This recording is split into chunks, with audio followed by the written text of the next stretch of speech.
श्री गणेशाय नमः। श्री सरस्वत्यै नमः। श्री वेदव्यासाय नमः। श्री कृष्ण चरण कमलेभ्यो नमः। श्री महाभारत श्रीमन महर्षि वेदव्यास प्रणीत महाभारत प्रथम खंड हम श्रवण कर रहे हैं। आज शकुंतला के पुत्र का जन्म, उसकी अद्भुत शक्ति, पुत्र सहित शकुंतला का दुष्यंत के यहाँ जाना, दुष्यंत शकुंतला संवाद, आकाशवाणी द्वारा शकुंतला के शुद्धि का समर्थन और भरत का राज्याभिषेक, यह प्रसंग आज हम श्रवण करेंगे। यह 74तमोऽध्याय, यह 74 अध्याय है। आए वैशंपायन उवाच प्रतिज्ञाय तु तुष्यन्ते प्रतीयाते शकुन्तलां गर्भश्च बिवृधे तस्यां राजपुत्र्यां महात्मनः। शकुन्तला चिन्तयन्ती राजानं कार्यगौरवं दिवारात्रमनिद्रैवं स्नानभोजनवर्जिता। कि जन्मेजय जब शकुंतला से पूर्वोक्त प्रतिज्ञा करके राजा दुष्यंत चले गए, तब क्षत्रिय कन्या शकुंतला के उदर में उन महात्मा दुष्यंत के द्वारा स्थापित किया हुआ गर्भ धीरे धीरे बढ़ने और पुष्ट होने लगा। शकुंतला कार्य की गुरुता पर दृष्टि रखकर निरंतर राजा दुष्यंत का ही चिंतन करती रहती थी। उसे न तो दिन में नींद आती थी और न रात में। उसका स्नान और भोजन छूट गया था। उसे यह दृढ़ विश्वास था कि राजा के भेजे हुए ब्राह्मण चतुरंगिणी सेना के साथ आज, कल या परसों तक मुझे लेने आएंगे अवश्य। भरत नंदन, शकुंतला को दिन, पक्ष, मास, ऋतु, अयन तथा वर्ष, इन सब की गणना करते करते 3 वर्ष व्यतीत हो गए। जन्मेजय, तदंतर पूरे 3 वर्ष व्यतीत होने के बाद सुंदर जांघों वाली शकुंतला ने अपने गर्भ से प्रज्वलित अग्नि के समान तेजस्वी रूप और उदारता आदि गुणों से संपन्न अमित पराक्रमी कुमार को जन्म दिया और दुष्यंत के वीर्य से उत्पन्न हुआ था। उस समय आकाश से उस बालक के लिए फूलों की वर्षा हुई। देवताओं ने दुंदुभियां बजाईं और अप्सराएं मधुर स्वर में गाने लगीं। उस अवसर पर वहां देवताओं सहित इंद्र ने आकर कहा, शकुंतले तब सुतश्चक्रवर्ती भविष्यति बलम तेजस्य रूपम च न समम भुवि केनचित्। कि शकुंतले, तुम्हारा यह पुत्र चक्रवर्ती सम्राट होगा। पृथ्वी पर कोई भी इसके बल, तेज तथा रूप की समानता नहीं कर सकेगा। यह पूर्व वंश का रत्न 100 अश्वमेध यज्ञों का अनुष्ठान करेगा। राजसूय आदि यज्ञों द्वारा सहस्त्रों बार अपना सारा धन ब्राह्मण के अधीन करके उन्हें अपरिमित दक्षिणा देगा। वैशंपायन जी कहते हैं, इंद्रादि देवताओं द्वारा यह वचन सुनकर कण्व के आश्रम में रहने वाली सभी महर्षि कण्व कन्या शकुंतला के सौभाग्य की भूरी भूरी प्रशंसा करने लगे। यह सुनकर शकुंतला को भी बड़ा हर्ष हुआ। पुण्यवानों में श्रेष्ठ महायशस्वी कण्व ने मुनियों से ब्राह्मणों को बुलाकर उनका पूर्ण सत्कार करके बालक का विधि पूर्वक जात कर्म संस्कार आदि कराया। वह सफेद और नुकीले दांतों से शोभा पा रहा था। उसके शरीर का गठन सिंह के समान था। वह ऊंचे कद का था। उसके हाथों में चक्र के चिन्ह थे। वह अद्भुत शोभा से संपन्न विशाल मस्तक वाला और महान बलवान था। देवताओं के बालक सा प्रतीत होने वाला वह तेजस्वी कुमार वहां शीघ्रता पूर्वक बढ़ने लगा। 6 वर्ष की अवस्था में ही वह बलवान बालक कण्व के आश्रम में सिंहों, व्याघ्रों, बराहों, भैंसों और हाथियों को पकड़कर खींच लाता और आश्रम के समीपवर्ती वृक्ष में बांध देता था। फिर वह सब का दमन करते हुए उसकी पीठ पर चढ़ जाता और क्रीड़ा करते हुए उन्हें सब और दौड़ाता और खुद भी दौड़ता था। वहां सब राक्षस और पिशाच आदि शत्रुओं को युद्ध में मुष्टि प्रहार के द्वारा परास्त करके वह राजकुमार ऋषि मुनियों की आराधना में लगा रहता था। एक दिन कोई महाबली दैत्य उसे मार डालने की इच्छा से उस वन में आया। वह उसके द्वारा प्रतिदिन सताए जाते हुए दूसरे दैत्यों की दशा देखकर अमर्ष में भरा पड़ा था। उसके आते ही राजकुमार ने हंसकर उसे दोनों हाथों से पकड़ लिया और अपनी बाहों में दृढ़ता पूर्वक कसकर दबाया। वह बहुत जोर लगाने पर भी अपने को उस बालक के चंगुल से छुड़ा न सका। तब भयंकर स्वर से चित्कार करने लगा। उस समय दबाव के कारण उसकी इंद्रियों से रक्त बह चला। उसकी चित्कार से भयभीत हो मृग और सिंह आदि जंगली जीव मलमूत्र करने लगे तथा आश्रम पर रहने वाले प्राणियों की भी यही दशा हुई। दुष्यंत कुमार ने घुटनों से मार मार कर उस दैत्य के प्राण ले लिए। तत्पश्चात उसे छोड़ दिया। उसके हाथ से छूटते ही वह दैत्य गिर पड़ा। वह बालक का यह पराक्रम देखकर सब लोगों को बड़ा विस्मय हुआ। कितने ही दैत्य और राक्षस प्रतिदिन उस दुष्यंत कुमार के हाथों से मारे जाते थे। कुमार के भय से ही उन्होंने कण्व के आश्रम में जाना छोड़ दिया था। यह देख कण्व के आश्रम में रहने वाले ऋषियों ने उसका नया नामकरण किया। यह सब जीवों का दमन करता है, इसलिए सर्वदमन नाम से प्रसिद्ध हो। तब से उस कुमार का नाम सर्वदमन हो गया। यह पराक्रम तेज और बल से संपन्न था। राजा दुष्यंत ने अपनी रानी और पुत्र को बुलाने के लिए जब किसी भी मनुष्य को नहीं भेजा, तब शकुंतला चिंतामग्न हो गईं। उनके सारे अंग सफेद पड़ने लगे। उसके खुले हुए लंबे केश लटक रहे थे, वस्त्र मैले हो गए थे। वह अत्यंत दुर्बल और दीन दिखाई देती थी। शकुंतला को इस दयनीय दशा में देखकर कण्व मुनि ने कुमार सर्वदमन के लिए विद्या का चिंतन किया। इससे वह 12 वर्ष के ही बालक के हृदय में समस्त शास्त्रों और संपूर्ण वेदों का ज्ञान प्रकाशित हो गया। महर्षि कण्व ने उस कुमार और उसके लोकोत्तर कर्म को देखकर शकुंतला से कहा, अब इसके युवराज पद पर अभिषिक्त होने का समय आ गया है। मेरी कल्याणमयी पुत्री, मेरा यह वचन सुनो। पवित्र मुस्कान वाले शकुंतले, पतिव्रता स्त्रियों के लिए यह विशेष ध्यान देने योग्य बात है, इसलिए बता रहा हूँ। सती स्त्रियों के लिए सर्वप्रथम कर्तव्य यह है कि वे मन, वाणी और शरीर और चेष्टाओं द्वारा निरंतर पति की सेवा करती रहे। मैंने पहले भी तुम्हें इसके लिए आदेश दिया है, तुम अपने इस व्रत का पालन करो। इस पति व्रतोचित आचार व्यवहार से ही विशिष्ट शोभा प्राप्त कर सकोगी। भद्रे, तुम्हें पुरुनंदन दुष्यंत के पास जाना चाहिए। वे स्वयं नहीं आ रहे हैं, ऐसा सोचकर तुमने बहुत सा समय उनकी सेवा से दूर रहकर बिता दिया। सुचिस्मिते, अब तुम अपने हित की इच्छा से स्वयं जाकर राजा दुष्यंत की आराधना करो। वहां दुष्यंत कुमार सर्वदमन को युवराज पद पर प्रतिष्ठित देख तुम्हें बड़ी प्रसन्नता होगी।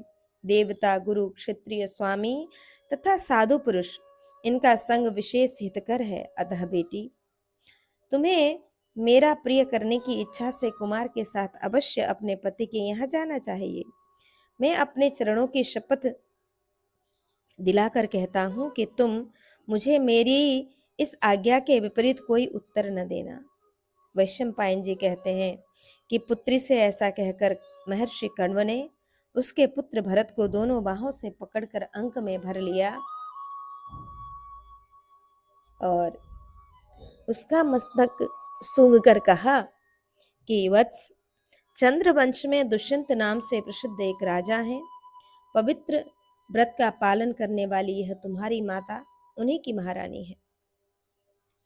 यह सुंदरी तुम्हें साथ लेकर अब पति की सेवा में जाना चाहती है। तुम वहां जाकर राजा को प्रणाम करके युवराज पद पर प्राप्त करोगे।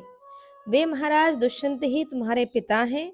तुम सदा उनकी आज्ञा के अधीन रहना और बाप दादे के राज्य का प्रेम पूर्वक पालन करना। फिर कण्व शकुंतला से बोले, भामिने शकुंतले, यह मेरी हितकर एवं लाभप्रद बात सुनो। पतिव्रता भाव संबंधी गुणों को छोड़कर तुम्हारे लिए और कोई वस्तु साध्य नहीं है। पतिव्रताओं पर संपूर्ण वरों को देने वाले देवता भी संतुष्ट रहते हैं। इसलिए भामिनी वे आपत्ति के निवारण के लिए अपने कृपा प्रसाद का भी परिचय देंगे। सुचिस्मिते, पतिव्रता देवियां पति के प्रसाद से पुण्य गति को प्राप्त होती हैं, अशुभ गति को नहीं। अतः तुम जाकर राजा की आराधना करो। फिर उस बालक के बल को समझकर कण्व ने अपने शिष्यों से कहा, तुम लोग समस्त शुभ लक्षणों से सम्मानित मेरी पुत्री शकुंतला और उसके पुत्र को शीघ्र ही इस घर से ले जाकर पति के घर में पहुंचा दो। स्त्रियों का अपने भाई बंधुओं के यहाँ अधिक दिनों तक रहना अच्छा नहीं होता। वह उनकी कीर्तिशील तथा पातिव्रत्य धर्म का नाश करने वाला होता है। अतः इसे अविलंब पति के घर पहुंचा दो। वैशंपायन जी कहते हैं, जन्मेजय, कश्यप नंदन कण्व ने धर्मानुसार मेरे पुत्र का बड़ा आदर किया है। यह देखकर सदा उनकी ओर से पति के घर जाने की आज्ञा पाकर शकुंतला मन ही मन बड़ी प्रसन्न हुई। कण्व के मुख से बारंबार जाओ जाओ यह आदेश सुनकर पुरुनंदन सर्वदमन ने तथास्तु कहकर उनकी आज्ञा शिरोधार्य की और माता से कहा कि माँ, तुम क्यों विलंब करती हो, चलो राजमहल में चलें। देवी शकुंतला से ऐसा कहकर पौरव राजकुमार ने मुनि के चरणों में मस्तक झुकाकर महात्मा राजा दुष्यंत के वहां जाने का विचार किया। शकुंतला ने भी हाथ जोड़कर पिता को प्रणाम किया और उनकी परिक्रमा करके उस समय यह सब बात कही। भगवान काश्यप, आप मेरे पिता हैं, यह समझकर मैंने अज्ञानवश यदि कोई कठोर या असत्य बात कही हो अथवा न करने योग्य या अप्रिय कार्य कर डाला हो तो उसे आप क्षमा कर देंगे। शकुंतला के ऐसा कहने पर सिर झुकाकर बैठे हुए कण्व मुनि कुछ बोल न सके। मानव स्वभाव के अनुसार करुणा उदय हो जाने से नेत्रों से आंसू बहने लगे। उनके आश्रम में बहुत से ऐसे मुनि रहते थे जो जल पीकर, वायु पीकर अथवा सूखे पत्ते खाकर तपस्या करते थे। फल मूल खाकर रहने वाले भी बहुत थे। वे सब के सब जितेंद्रिय एवं दुर्बल शरीर वाले थे। उनके शरीर की नस नाड़ियां स्पष्ट दिखाई देती थी। उत्तम व्रतों का पालन करने वाले उन महर्षियों से कितने ही सिर पर जटा धारण करते थे और कितने ही सिर मुड़ाए रहते थे। कोई वल्कल धारण करते थे तो कोई मृग चर्म लपेटे रहते थे। महर्षि कण्व ने उन मुनियों को बुलाकर करुण भाव से कहा कि महर्षियों, यह मेरी यशस्विनी पुत्री वन में उत्पन्न हुई है और यहीं पलकर इतनी बड़ी हुई है। मैंने इसे सदा लाड प्यार किया है। यह कुछ नहीं जानती है। विप्रगण, तुम सब लोग इसे ऐसे मार्ग से राजा दुष्यंत के घर ले जाओ जिसमें अधिक श्रम न हो। बहुत अच्छा कहकर वे सभी महा तेजस्वी शिष्य पुत्र सहित शकुंतला को आगे करके दुष्यंत के नगर की ओर चल पड़े। तदंतर सुंदर भौहों वाली शकुंतला कमल के समान नेत्रों वाले देव बालक के सदृश तेजस्वी पुत्र को साथ ले अपने परिचित तपोवन से चलकर महाराज दुष्यंत के यहाँ आई। राजा के यहाँ पहुंचकर अपने आगमन की सूचना दे अनुमति लेकर वह उसी बाल सूर्य के समान तेजस्वी पुत्र के साथ राजसभा में प्रविष्ट हुई। सब शिष्यगण राजा को महर्षि का संदेश सुनाकर पुनः आश्रम को लौट आए और शकुंतला न्याय पूर्वक महाराज के प्रति सम्मान का भाव प्रकट करती हुई पुत्र से बोली, बेटा, दृढ़ता पूर्वक उत्तम व्रत का पालन करने वाले ये महाराज तुम्हारे पिता हैं, इन्हें प्रणाम करो। पुत्र से ऐसा कहकर शकुंतला लज्जा से मुख नीचा किए हुए एक खंबे का सहारा लेकर खड़ी हो गई और महाराज से बोली, देव प्रसन्न हो। शकुंतला का पुत्र भी हाथ जोड़कर राजा को प्रणाम करके उन्हीं की ओर देखने लगा। उसके नेत्र हर्ष से खिल उठे थे। राजा दुष्यंत ने उस समय धर्म बुद्धि से कुछ विचार करते हुए ही कहा कि दुष्यंत बोले, सुंदरी, यहाँ तुम्हारे आगमन का क्या उद्देश्य है, बताओ। विशेषतः उस दशा में जबकि तुम पुत्र के साथ आई हो, मैं तुम्हारा कार्य अवश्य सिद्ध करूंगा, इसमें संदेह नहीं। शकुंतला ने कहा, महाराज आप प्रसन्न हो। पुरुषोत्तम, मैं अपने आगमन का उद्देश्य बताती हूँ, सुनिए। राजन, यह आपका पुत्र है, इसे आप युवराज पद पर अभिषिक्त कीजिए। महाराज, यह देवोपम कुमार आपके द्वारा मेरे गर्भ से उत्पन्न हुआ। पुरुषोत्तम, इसके लिए आपने मेरे साथ जो शर्त रखी है उसका पालन कीजिए। महाभाग, आपने कण्व के आश्रम में मेरे साथ समागम के समय पहले जो प्रतिज्ञा की थी उसका इस समय स्मरण कीजिए। राजा दुष्यंत ने शकुंतला का यह वचन सुनकर सब बातों को याद करते हुए भी उससे इस प्रकार कहा, दुष्ट तपस्विनी, मुझे कुछ भी याद नहीं है। तुम किसकी स्त्री हो?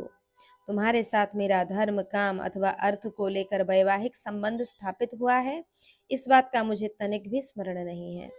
तुम इच्छा अनुसार जाओ या रहो, अथवा जैसी तुम्हारी रुचि हो वैसा करो।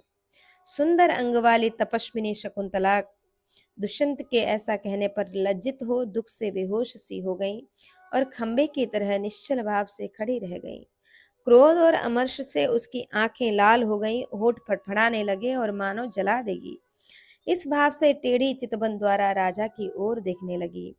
क्रोध उससे उत्तेजित कर रहा था, फिर भी उसने अपने आकार को छिपाए रखा और तपस्या द्वारा संचित किए हुए अपने तेज को वह अपने भीतर ही धारण किए रही।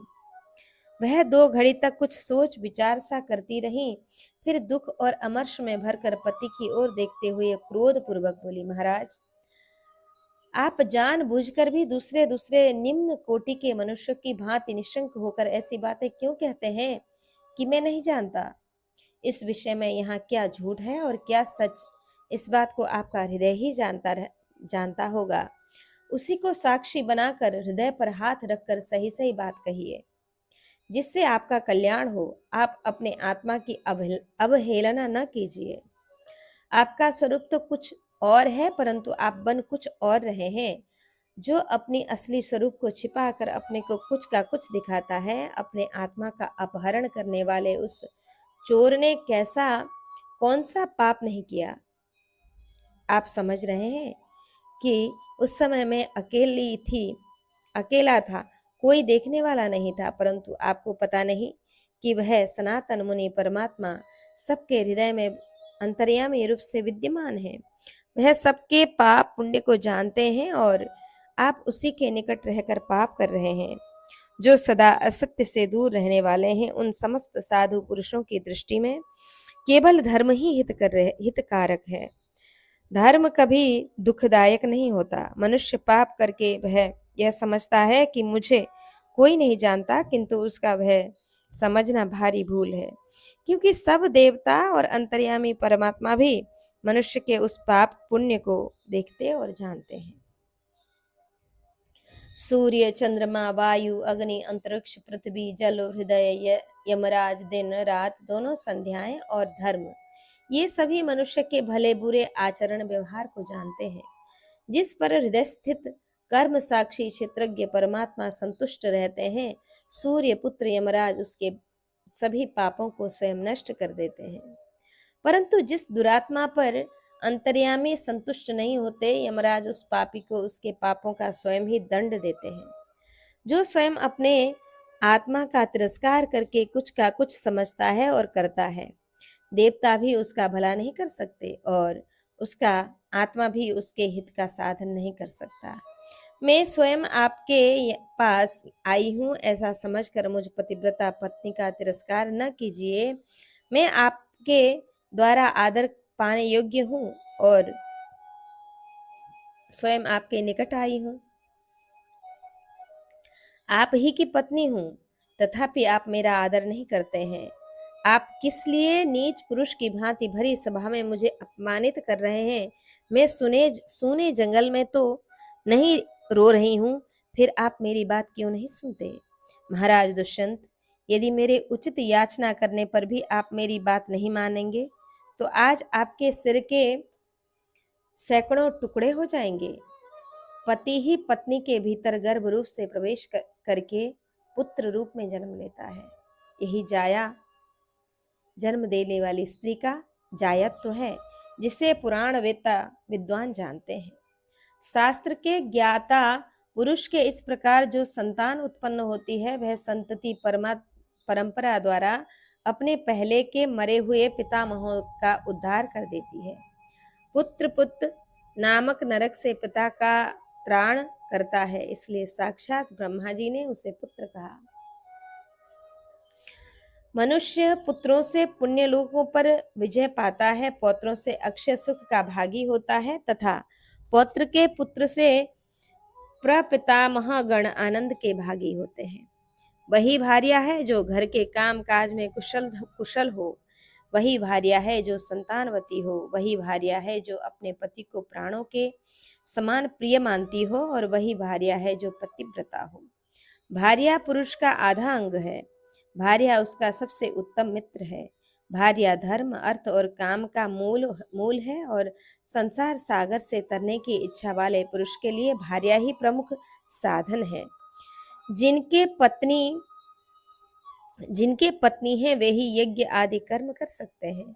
सपत्नीक पुरुष ही सच्चे गृहस्थ हैं।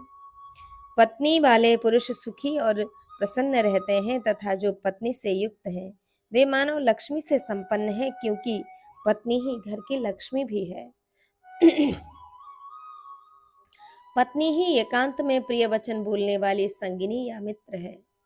धर्म कार्यों में ये स्त्रियां पिता की भांति पति की हितैषिणी होती हैं, और संकट के समय माता की भांति दुख में हाथ बटाती हैं तथा कष्ट निवारण की चेष्टा करती हैं। परदेश में यात्रा करने वाले पुरुष के साथ यदि उसकी स्त्री हो तो वह घोर से घोर जंगल में भी विश्राम पा सकता है, सुख से रह सकता है। लोक व्यवहार में भी जिसकी स्त्री है उसी पर सब विश्वास करते हैं, इसलिए स्त्री ही पुरुष की श्रेष्ठ गति है। पति संसार में हो या मर गया हो अथवा अकेले ही नरक में पड़ा हो, पतिव्रता स्त्री ही सदा उसका अनुगमन करती है।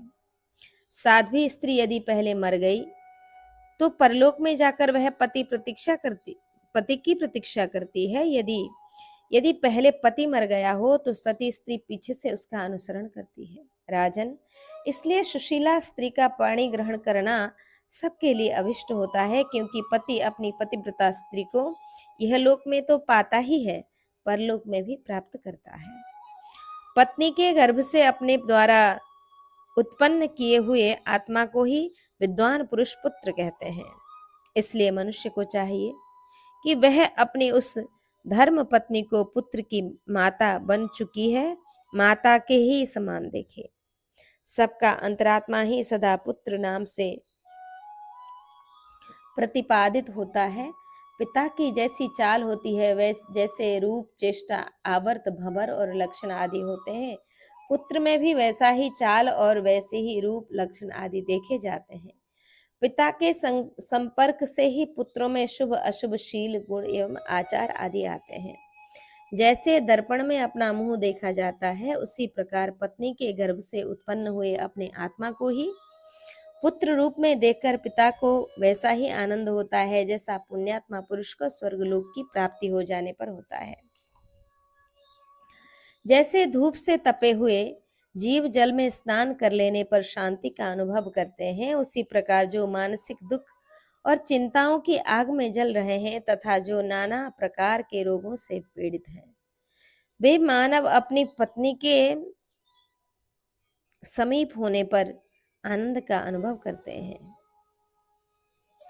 जो परदेश में रहकर अत्यंत दुर्बल हो गए हैं, जो दीन और मलिन वस्त्र धारण करने वाले हैं, वे दरिद्र मनुष्य भी अपनी पत्नी को पाकर ऐसे संतुष्ट होते हैं मानो उन्हें कोई धन मिल गया हो।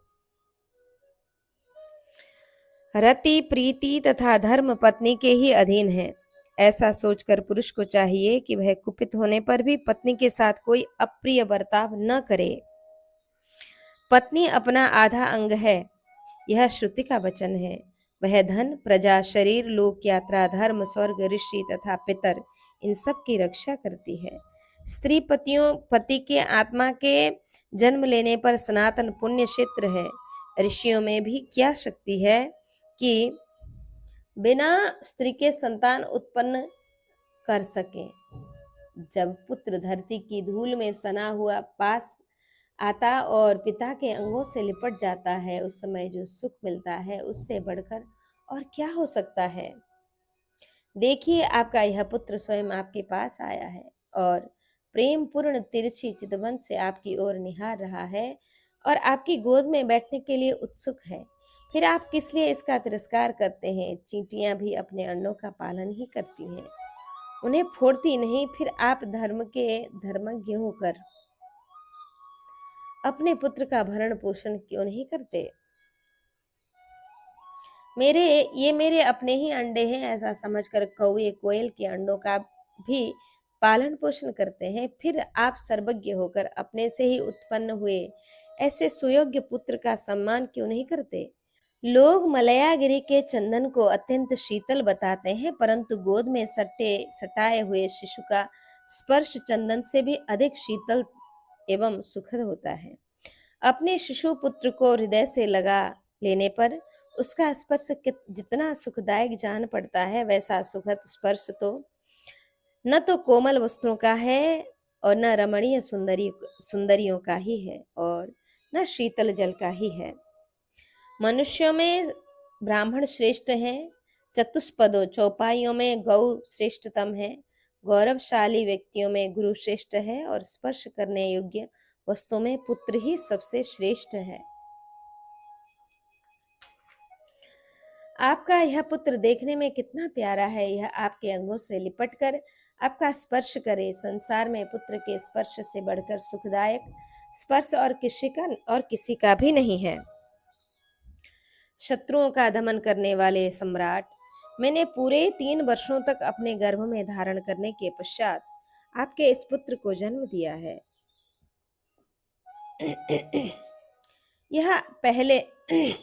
यह आपके शोक का विनाश करने वाला होगा। पौरव, पहले जब मैं सौर में थी, उस समय आकाशवाणी ने मुझसे कहा था कि यह बालक 100 अश्वमेध यज्ञों का अनुष्ठान करने वाला होगा।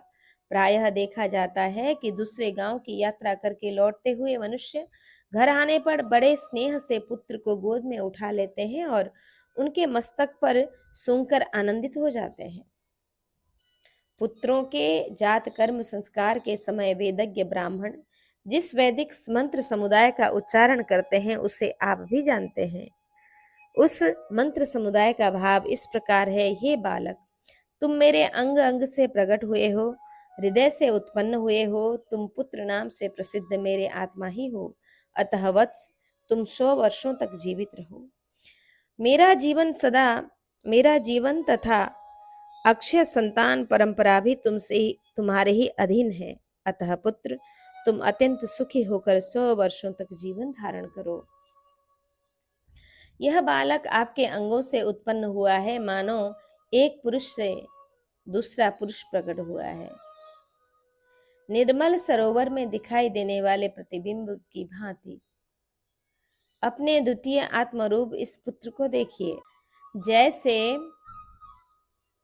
गार्हपत्य अग्नि से आहवनीय अग्नि का प्राकट्य होता है, प्रणयन होता है, उसी प्रकार यह बालक आपसे ही उत्पन्न हुआ है। मानो आप एक होकर भी अब 2 रूप में प्रकट हो गए हैं। राजन, आज से कुछ वर्ष पहले आप शिकार खेलने वन में गए थे। वहां एक हिंसक पशु के पीछे आकृष्ट हो आप दौड़ते हुए मेरे पिताजी के आश्रम पर पहुंच गए, जहां मुझ कुमारी कन्या को आपने गांधर्व विवाह द्वारा पत्नी रूप में प्राप्त किया। उर्वशी, पूर्वचित्ती, सहजन्या, मेनका, विश्वाची और घृताची, ये 6 अप्सराएं ही अन्य सब अप्सराओं में से श्रेष्ठ हैं। उन सब में भी मेनका नाम वाली अप्सरा सर्वश्रेष्ठ है, क्योंकि वह साक्षात ब्रह्मा जी से उत्पन्न हुई है। उसी ने स्वर्गलोक से भूतल पर आकर विश्वामित्र जी के संपर्क से मुझे उत्पन्न किया था। महाराज, पूर्व काल में कुश नाम से प्रसिद्ध एक धर्मपरायण तेजस्वी महर्षि हो गए हैं, जो दूसरे अग्नि के समान प्रतापी थे। उनकी उत्पत्ति ब्रह्मा जी से हुई थी। वे महर्षि विश्वामित्र के प्रपितामह थे। कुश के बलवान पुत्र का नाम था कुशभान। वे बड़े धर्मात्मा थे। राजन, कुशनाभ के पुत्र गाधी और गाधी से विश्वामित्र का जन्म हुआ, ऐसे कुलीन महर्षि मेरे पिता हैं और मेनका मेरी श्रेष्ठ माता है। उस मेनका अप्सरा ने हिमालय के शिखर पर मुझे जन्म दिया, किंतु वह असद व्यवहार करने वाली अप्सरा मुझे पराई संतान की तरह वहीं छोड़कर चली गई। ये पक्षी भी पुण्यवान है जिन्होंने एक साथ आकर उस समय धर्म पूर्वक अपने पंखों से मेरी रक्षा की। शकुंतों पंछियों ने मेरी रक्षा की, इसलिए मेरा नाम शकुंतला हो गया। तदंतर महात्मा कश्यप नंदन कण्व की दृष्टि मुझ पर पड़ी। वे अग्निहोत्र के लिए जल लाने के लिए उधर गए हुए थे। उन्हें देखकर पक्षियों ने उन दयालु महर्षि को मुझे धरोहर की भांति सौंप दिया, तो मुझे अरणी शमी की भांति लेकर अपने आश्रम पर आए। राजन, महर्षि ने कृपा पूर्वक अपनी पुत्री के समान मेरा पालन पोषण किया। नरेश्वर, उस प्रकार मैं विश्वामित्र मुनि की पुत्री हूँ और महात्मा कण्व ने मुझे पाल पोष कर बड़ा किया है। आपने युवावस्था में मुझे देखा था निर्जन वन में, आश्रम की पर्णकुटी के भीतर सुने स्थान में, जबकि मेरे पिता उपस्थित नहीं थे। विधाता की प्रेरणा से प्रभावित मुझ कुमारी कन्या को आपने अपने मीठे वचनों द्वारा संतान उत्पादन के लिए, सहवास के लिए प्रेरित किया। धर्म, अर्थ एवं काम की ओर दृष्टि रखकर मेरे साथ आश्रम में निवास किया। गांधर्व विवाह की विधि से आपने मेरा पाणी ग्रहण किया है। वही मैं आज अपने कुलशील सत्यवादिता और धर्म को आगे रखकर आपकी शरण में आई हूँ। इसलिए पूर्व काल में वैसी प्रतिज्ञा करके अब उसे असत्य न कीजिए। आप जगत के रक्षक हैं, मेरे प्राणनाथ हैं। मैं सर्वथा निरपराध हूँ और स्वयं आपकी सेवा में उपस्थित हूँ, अतः अपने धर्म को पीछे करके मेरा परित्याग न कीजिए। मैंने पूर्व जन्मांतरों में कौन सा ऐसा पाप किया था जिससे बाल्यावस्था में तो मेरे बांधवों ने मुझे त्याग दिया, और इस समय आप पतिदेव के द्वारा भी मैं त्याग दी गई। महाराज, आपके द्वारा स्वेच्छा से त्याग दी जाने पर मैं पुनः अपने आश्रम को लौट जाऊंगी, किंतु अपने इस नन्हे से पुत्र का त्याग आपको नहीं करना चाहिए। तब दुष्यंत बोले, शकुंतले, मैं तुम्हारे गर्भ से उत्पन्न इस पुत्र को नहीं जानता। स्त्रियां प्रायः झूठ बोलने वाली होती हैं, तुम्हारी बात पर कौन श्रद्धा करेगा। तुम्हारी माता वेश्या मेनका बड़ी क्रूर दया है, जिसने तुम्हें हिमालय के शिखर पर निर्माल्य की तरह उतार फेंका है। और तुम्हारे क्षत्रिय जातीय पिता विश्वामित्र भी, जो ब्राह्मण बनने के लिए लालायित थे और मेनका को देखते ही काम के अधीन हो गए, बड़े निर्दयी जान पड़ते हैं। मेनका अप्सराओं में श्रेष्ठ बताई जाती है और तुम्हारे पिता विश्वामित्र भी महर्षियों में उत्तम समझे जाते हैं। तुम उन्हीं दोनों की संतान होकर व्यभिचारिणी स्त्री के समान झूठ क्यों बोल रही हो। तुम्हारी यह बात श्रद्धा करने योग्य नहीं। इसे कहते समय तुम्हें लज्जा नहीं आती। विशेषतः मेरे समीप ऐसी बातें कहने में तुम्हें संकोच होना चाहिए। दुष्ट तपस्विनी, तुम चली जाओ यहाँ से। कहाँ वे मुनि शिरोमणि महर्षि विश्वामित्र, कहाँ अप्सराओं में श्रेष्ठ मेनका, और कहाँ तुम जैसी तापसी का तो वेश धारण करने वाली दीनहीन नारी। तुम्हारे इस पुत्र का शरीर बहुत बड़ा है, बाल्यावस्था में ही यह अत्यंत बलवान जान पड़ता है। इतने थोड़े समय में यह शाखों से खंबे जैसा लंबा कैसे हो गया। तुम्हारी जाति नीच है, तुम उल्टा जैसी बातें करती हो जान पड़ता है। मेनका ने अकस्मात भोगा शक्ति के वशीभूत होकर तुम्हें जन्म दिया है। तुम जो कुछ कहती हो वह सब मेरी आंखों के सामने नहीं हुआ। तापसी, मैं तुम्हें नहीं जानता, नहीं पहचानता। तुम्हारी इच्छा हो चली जाओ, वहीं चली जाओ, जहां इच्छा हो वहीं चली जाओ। जो अत्यंत रूपवान है वह किसी दूसरे का अपमान नहीं करता, परंतु जो पूर्ववान होता है होकर भी अपने स्वरूप की प्रशंसा में अधिक बातें कहे, वह मुख से खोटे वचन कहता और दूसरे को पीड़ित करता है। मूर्ख समय पर मूर्ख समय परस्पर वार्तालाप करने वाले दूसरे लोगों की भली बुरी बातें सुनकर उनमें भी बुरी बुरी बातों को बुरी बातों को ग्रहण करता है। ठीक वैसे ही जैसे सुअर अन्य वस्तुओं के रहते हुए भी विष्ठा को ही अपना भोजन समझता है। परंतु विद्वान पुरुष दूसरे वक्ताओं के शुभाशुभ वचन को सुनकर उनमें से गुणयुक्त बातों को ही अपनाते हैं। ठीक उसी प्रकार जैसे हंस पानी को छोड़कर केवल दूध ग्रहण करता है, साधु पुरुष दूसरों की निंदा का अवसर आने पर जैसे अत्यंत संतप्त हो उठता है, ठीक उसी प्रकार जो साधु पुरुष बड़े बूढ़ों को प्रणाम करके बड़े प्रसन्न होते हैं, वैसे ही मूर्ख मानव साधु पुरुषों की निंदा करके संतोष का अनुभव करते हैं। साधु पुरुष दूसरे के दोष न देखते हुए मुख से जीवन बताते हैं, किंतु मूर्ख मनुष्य सदा दूसरों के दोष ही देखा करता है। जिस दोषों के कारण दुष्टात्मा मनुष्य साधु पुरुषों द्वारा निंदा के योग्य समझे जाते हैं, दुष्ट लोग वैसे ही साधुओं का दोषों का साधु पुरुषों पर आरोप करके उनकी निंदा किया करते हैं। संसार में इससे बढ़कर हंसी की दूसरी कोई बात नहीं हो सकती कि जो दुर्जन है वे स्वयं ही सज्जन पुरुषों को दुर्जन कहते हैं। जो सत्य रूपी धर्म में भ्रष्ट है वह पुरुष क्रोध में भरे हुए विषधर सर्प के समान भयंकर है, उससे नास्तिक भी भय खाता है, फिर आस्तिक मनुष्य के लिए तो कहना ही क्या है। जो स्वयं ही अपने तुल्य पुत्र उत्पन्न करके उसका सम्मान नहीं करता, उसकी संपत्ति देवता नष्ट कर देते हैं और वह उत्तम लोक में नहीं जाता। पितरों ने पुत्र को कुल और वंश की प्रतिष्ठा बताया है, अतः पुत्र सब धर्मों में उत्तम है, इसलिए पुत्र का त्याग नहीं करना चाहिए। अपनी पत्नी से उत्पन्न एक और अन्य स्त्रियों से उत्पन्न लब्ध कृत पोषित तथा उपनयनादि से संस्कृत ये 4 मिलाकर कुल 5 प्रकार के पुत्र मनुजी ने कहा है।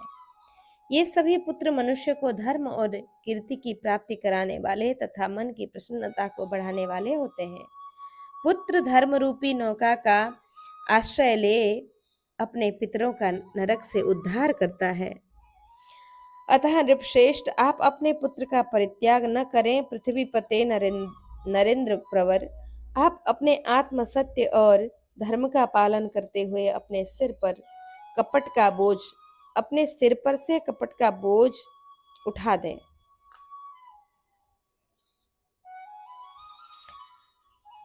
आप अपने आत्म सत्य और धर्म का पालन करते हुए अपने सिर पर कपट का बोझ न उठावें और 100 कुएं खुदवाने की अपेक्षा एक बावड़ी बनवाना उत्तम है, 100 बावड़ियों की अपेक्षा एक यज्ञ कर लेना उत्तम है, 100 यज्ञ की अपेक्षा एक पुत्र को जन्म देना उत्तम है और 100 पुत्रों की अपेक्षा भी सत्य का पालन सबसे श्रेष्ठ है। इसलिए 1000 अश्वमेध यज्ञ एक ओर तथा सत्य भाषण का पुण्य दूसरी ओर यदि तराजू पर रखा जाए तो 1000 अश्वमेध यज्ञों की अपेक्षा सत्य का पलड़ा भारी ही रहेगा।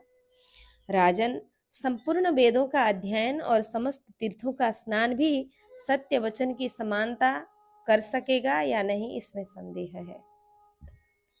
सत्य के समान कोई धर्म नहीं है, सत्य से उत्तम कुछ भी नहीं है और झूठ से बढ़कर तीव्र पाप इस जगत में दूसरा कोई नहीं है। राजन, सत्य परब्रह्म परमात्मा का स्वरूप है तथा सबसे बड़ा नियम है। अतः महाराज, आप अपनी सत्य प्रतिज्ञा को न छोड़िए, सत्य आपका जीवन संगी है। यदि आप झूठ में भी आसक्ति है और मेरी बात पर श्रद्धा नहीं आती है तो मैं स्वयं ही चली जाती। यह मेरा पुत्र है या नहीं, ऐसा संदेह होने पर बुद्धि भी इसका निर्णय करने वाली अथवा इस रहस्य का प्रकाश करने वाली है। चाल ढाल स्वर स्मरण शक्ति उत्साहशील स्वभाव परिक्रम साहस और प्रतिभा,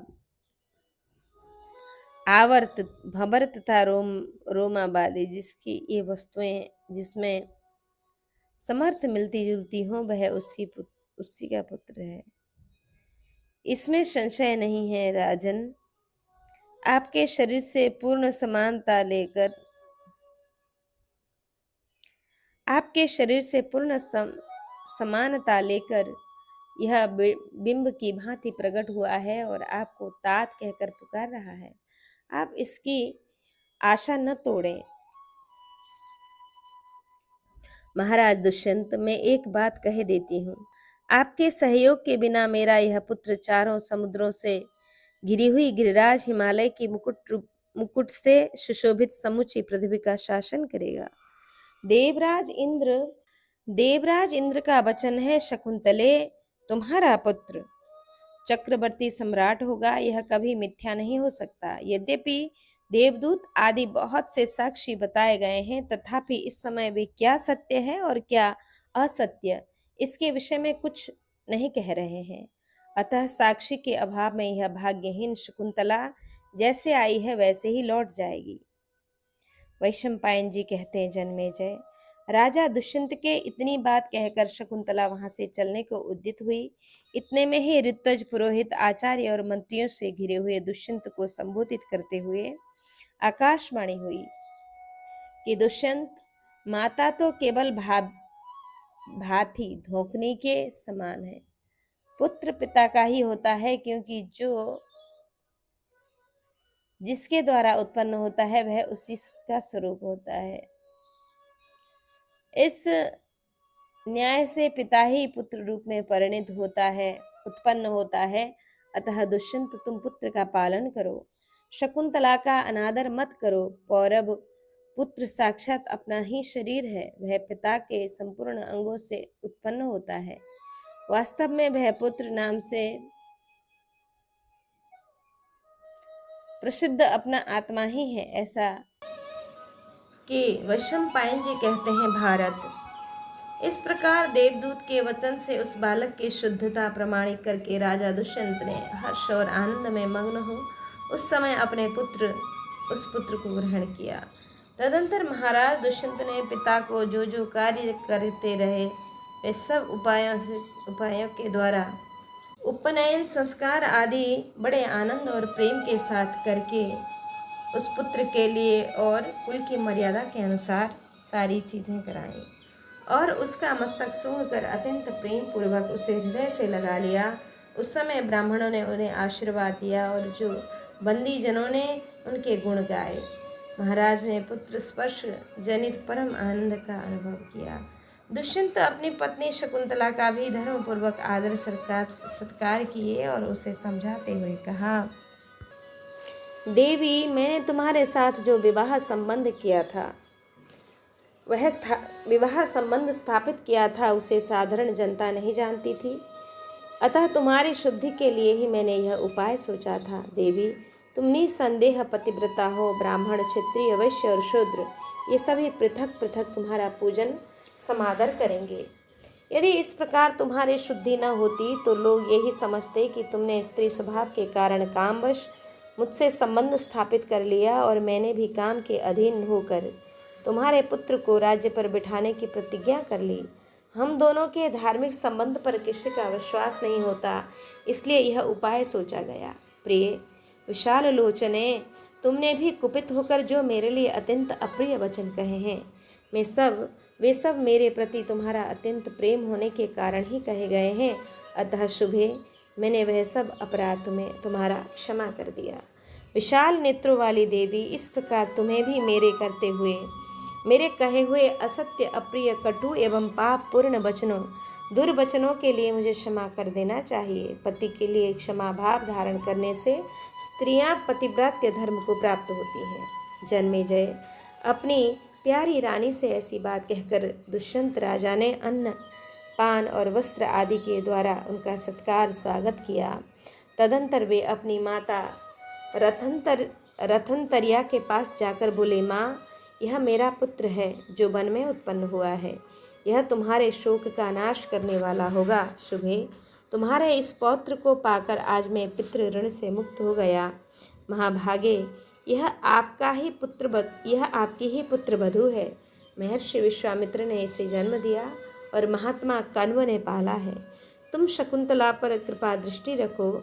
पुत्र की यह बात सुनकर राजमाता रथंतरिया ने पौत्र को हृदय से लगा लिया और अपने चरणों में पड़ी हुई शकुंतला को दोनों भुजाओं में भरकर वे हर्ष के आंसू बहाने लगे।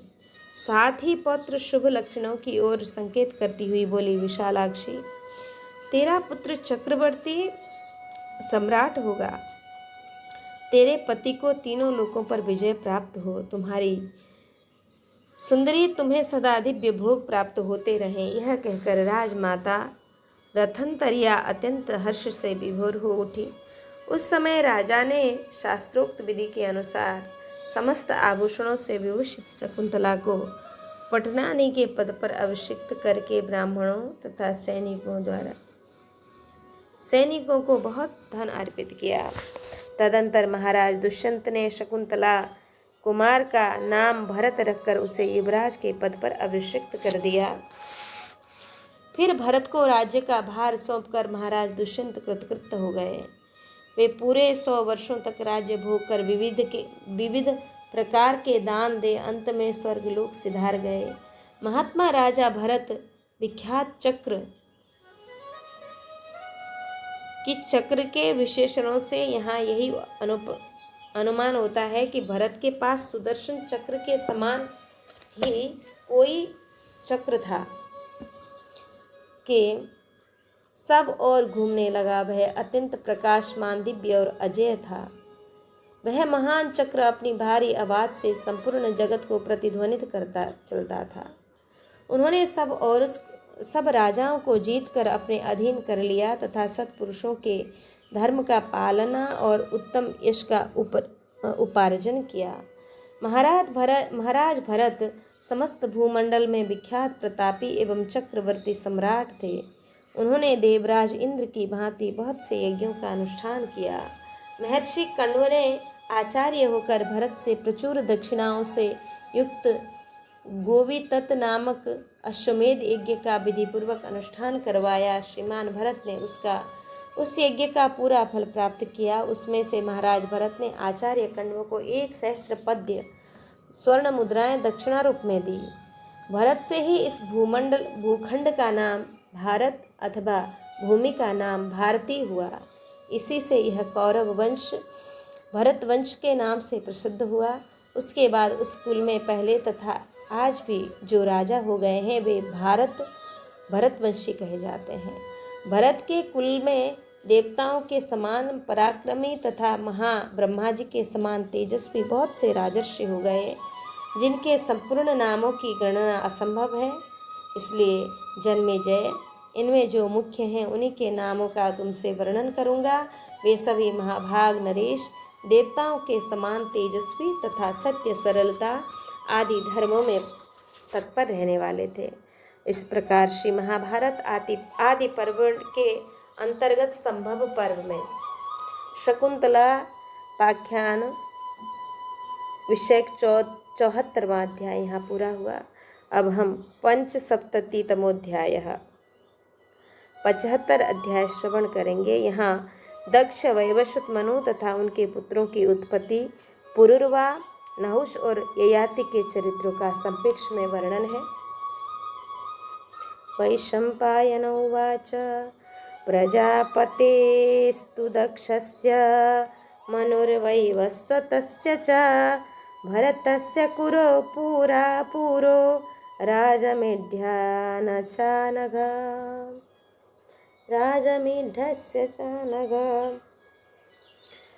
हे निष्पाप जन्मेजय, अब मैं दक्ष प्रजापति, वैवस्वत मनु, भरत, कुरु, पुरु, अजमेर, यादव, कौरव तथा भरत वंशियों की कुल परंपरा का तुमसे वर्णन करूंगा।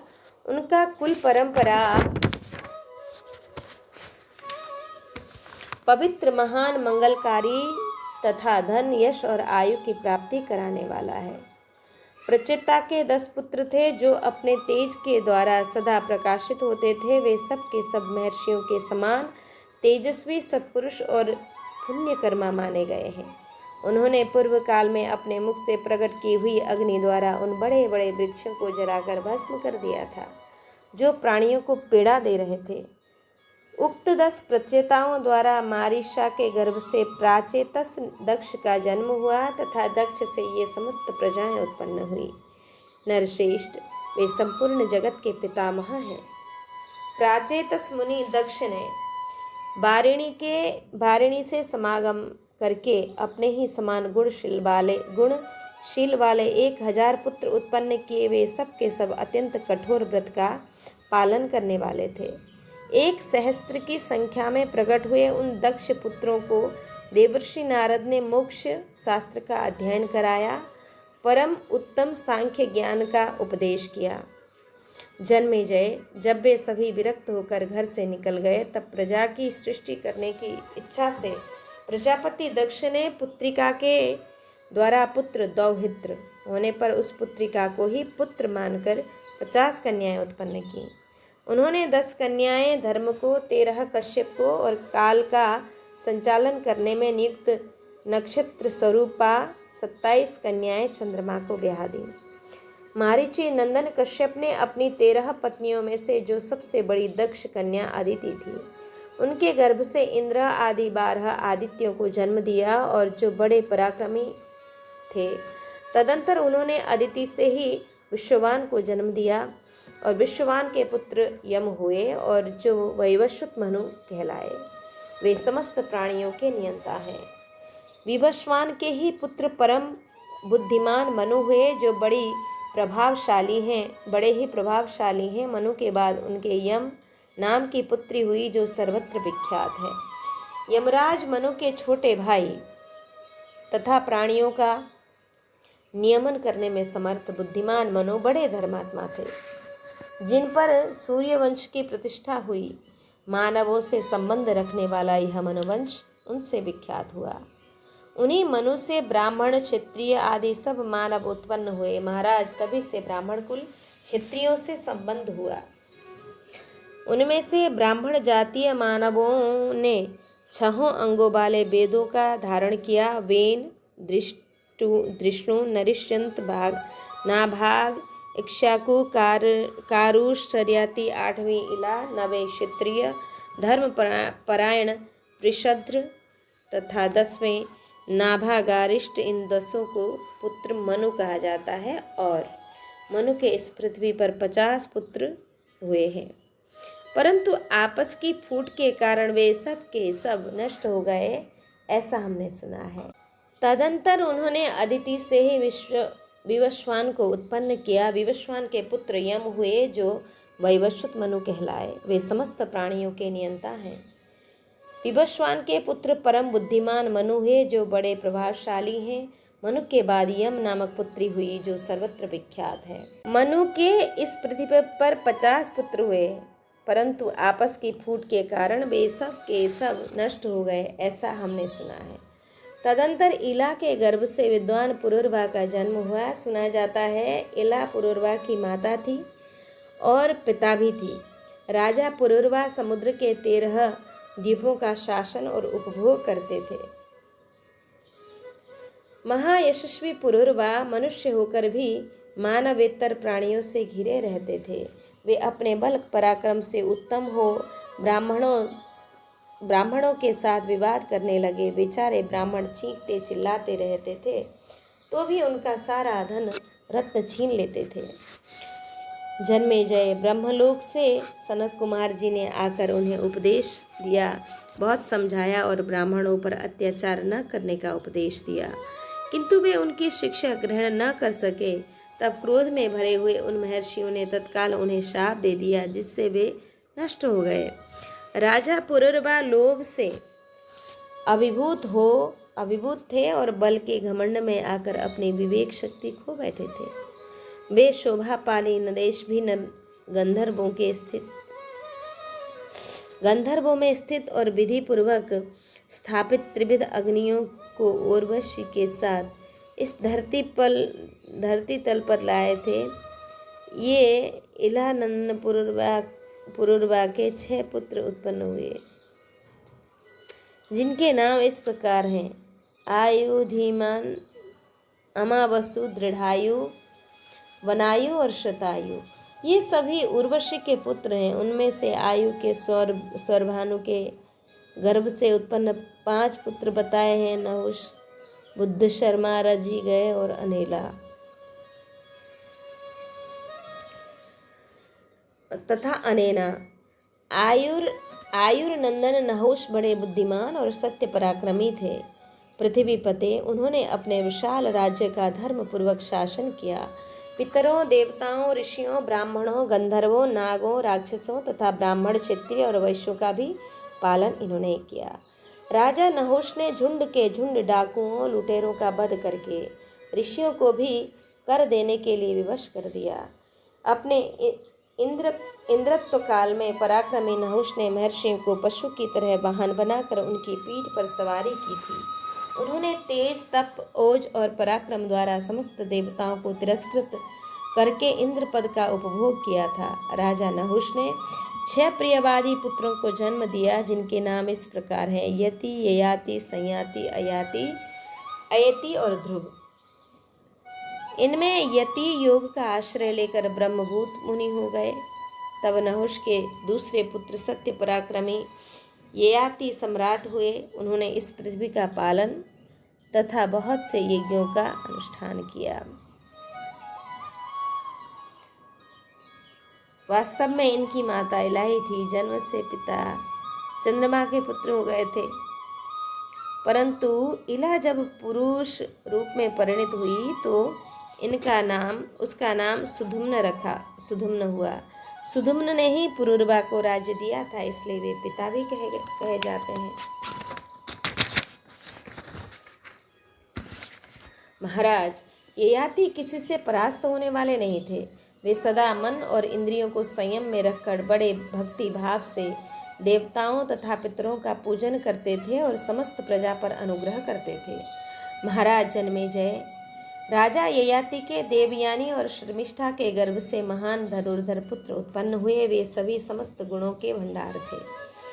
यदु और तुर्वसु ये 2 देवयानी के पुत्र थे और दुयु, अनु तथा पुरु ये 3 शर्मिष्ठा के गर्भ से उत्पन्न हुए थे। राजन, वे सर्वदा धर्म पूर्वक प्रजा का पालन करते थे। एक समय नहुष पुत्र ययाति को अत्यंत भयानक वृद्धावस्था प्राप्त हुई, जो रूप और सौंदर्य का नाश करने वाली थी। जन्मेजय, वृद्धावस्था में आक्रांत होने पर राजा ययाति ने अपने समस्त पुत्रों यदु, पुरु, तुर्वसु, द्रुयु तथा अनु से कहा, पुत्रों में युवावस्था से संपन्न हो जवानी के द्वारा कामोपभोग करते हुए युवतियों के साथ विहार करना चाहता हूँ। तुम मेरी सहायता करो। यह सुनकर देवयानी के ज्येष्ठ पुत्र यदु ने पूछा, भगवान, हमारी जवानी लेकर अपने द्वारा आपको कौन सा कार्य करना है? तब ययाति ने उनसे कहा, तुम मेरा बुढ़ापा ले लो और मैं अपनी जवानी से विषयों का उपभोग करूंगा।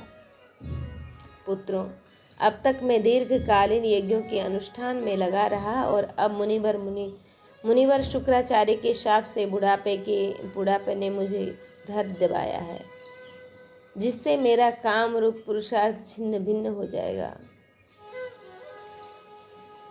इसी से मैं संतप्त हो रहा हूँ। तुम में से कोई एक व्यक्ति मेरा वृद्ध शरीर लेकर इसके द्वारा राज्य शासन करे।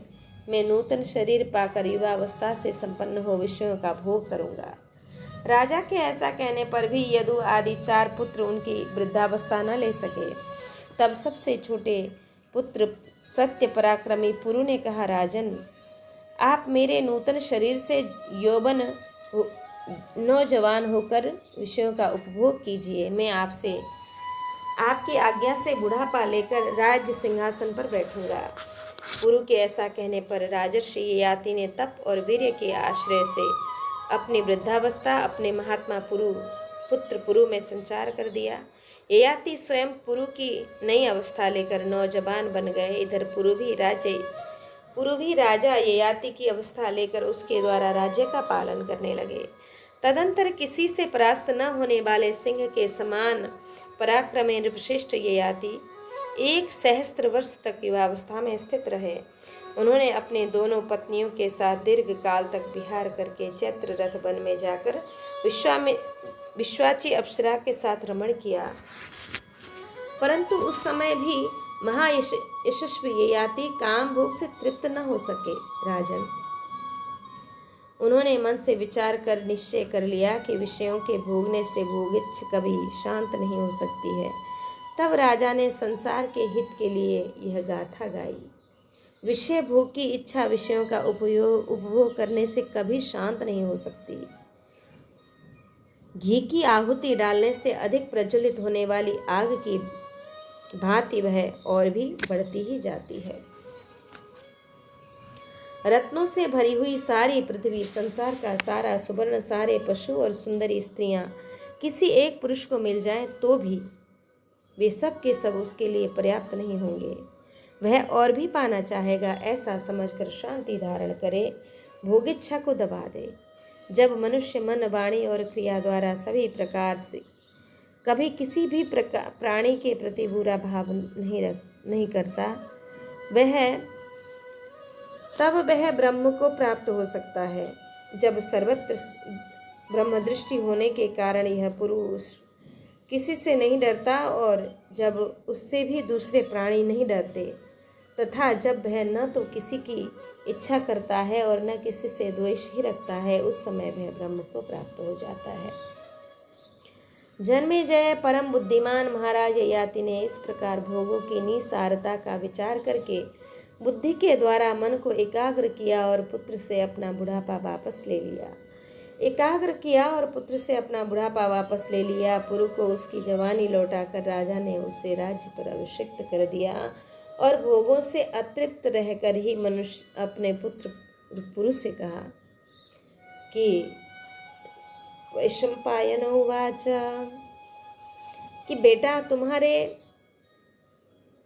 पुरु ने कहा कि बेटा तुम्हारे जैसे पुत्र से ही मैं पुत्रवान हूँ। तुम ही मेरे वंश प्रवर्तक पुत्र हो। तुम्हारा वंश इस जगत में पौरव वंश के नाम से विख्यात होगा। वैशंपायन जी कहते हैं, नृपश्रेष्ठ, तदंतर पुरु का राज्याभिषेक करने के पश्चात राजा ययाति ने अपनी पत्नी के साथ भृगुतुंग पर्वत पर जाकर सत्कर्मों का अनुष्ठान करते हुए वहाँ बड़ी भारी तपस्या की। इस प्रकार दीर्घ काल व्यतीत होने के बाद स्त्रियों सहित निराहार व्रत करके उन्होंने स्वर्गलोक को प्राप्त किया। इस प्रकार श्री महाभारत आदि पर्व के अंतर्गत संभव पर्व में ययात्युपाख्यान विषयक यह 75वां अध्याय यहाँ पूरा हुआ। आज यह प्रसंग यहाँ विश्राम लेते हैं। कल पुनः दूसरा प्रसंग श्रवण करेंगे। जय जय।